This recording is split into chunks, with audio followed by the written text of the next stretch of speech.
Assalamualaikum warahmatullahi wabarakatuh. Perkenalkan, nama saya Uswatun Hasanah dengan NIM 857776118. Di sini saya akan melakukan praktikum mengenai ekosistem. Ekosistem merupakan hubungan timbal balik yang terjadi antara makhluk hidup dengan lingkungan. Komponen-komponen dalam ekosistem terdiri dari komponen abiotik dan komponen biotik. Komponen abiotik merupakan komponen yang tidak hidup, meliputi cahaya matahari, suhu udara, angin, dan tanah. Sedangkan komponen biotik terdiri dari komponen yang meliputi tumbuhan, komponen yang meliputi hewan, dan dekomposer yang meliputi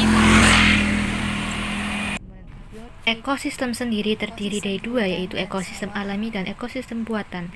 Ekosistem alami contohnya hutan, gurun, dan pegunungan. Ekosistem buatan contohnya sawah, taman, dan kebun. Dapat mendukung keseimbangan alam yang berikut praktikum ekosistem darat. Tujuan penelitian untuk membandingkan komponen-komponen yang terdapat pada ekosistem darat alami dan buatan. Alat dan bahan yang perlu dipersiapkan berupa alat tulis, barometer, dan lingkungan sekitar. Cara kerja: pertama, tentukan ekosistem darat alami di sekitar tempat tinggal. 2. Amati komponen-komponen abiotiknya meliputi suhu udara, pencahayaan, angin, jenis atau warna tanah. 3. Gunakan barometer untuk mengukur suhu udara. 4. Catat data pada bab 2.1 dalam lembar kerja belakang modul. 5. Setelah mengerti komponen abiotik, perhatikan komponen biotik, catat makhluk hidup yang ada. 6. Mencatat jenis tumbuhan sebagai produsen. 7. Catat semua jenis hewan, baik yang menetap dan singgah. 8. Amati hewan-hewan kecil di dalam tanah atau dekat permukaan. 9. Catat dengan tabel 2.2 dalam lembar kerja di belakang modul. 10. Sebagai pembanding, tentukan ekosistem darat buatan di sekitar tempat tinggal. 11. Lakukan semua kegiatan dari nomor 2 sampai nomor 8. Kemudian catat pada tabel 2.3 dan 2.4. Yang terakhir, 12. Buat kesimpulan umum tentang perbedaan pada kedua tip ekosistem tersebut.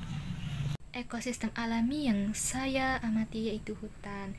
Nah, dalam pengamatan ini saya melakukan pengamatan di desa atau di Jalan Lebak Barang, Kabupaten Pekalongan. Dari hasil penelitian yang saya amati, di hutan itu ada tanaman paku-pakuan, kemudian ada pohon jati, kemudian ada pohon kelapa, dan sebetulnya masih ada banyak tanaman lagi. Kemudian untuk satwanya di hutan di Lebak Barang sendiri ada laba-laba, kera, tupai, dan tentunya masih ada satwa yang lainnya. Komponen abiotik di hutan meliputi suhu udara sejuk 27 derajat Celcius, pencahayaan tidak terlalu terik, cukup untuk membantu pertumbuhan dan perkembangbiakan hewan dan tumbuhan. Anginnya sepoi-sepoi dan semilir, jenis tanah gambut dengan berwarna coklat kehitaman dan sangat subur untuk pertumbuhan dan perkembangbiakan tanaman. Selanjutnya, untuk ekosistem buatan, saya memilih untuk mengamati sawah di Desa Gandarum, Kecamatan Kajen. Tanaman yang ada di sawah meliputi padi, pohon jagung, dan rumput, sementara hewan yang ada di sawah meliputi siput, belalang, dan tikus. Abiotik di sawah meliputi 1. Suhu udara panas 31 derajat Celcius, pencahayaan matahari bersinar terik, angin pelan tidak kencang, jenis atau warna tanah aluvial berwarna coklat, dan subur untuk digunakan sebagai lahan pertanian. Dari hasil pengamatan diperoleh kesimpulan bahwa tanaman saling berinteraksi dengan lingkungan, begitu juga hewan saling berinteraksi dengan lingkungannya. Tanaman berinteraksi dengan komponen abiotik karena tanaman juga perlu adanya cahaya matahari, angin, tanah yang subur untuk dapat membantu pertumbuhan dan perkembangbiakan tanaman.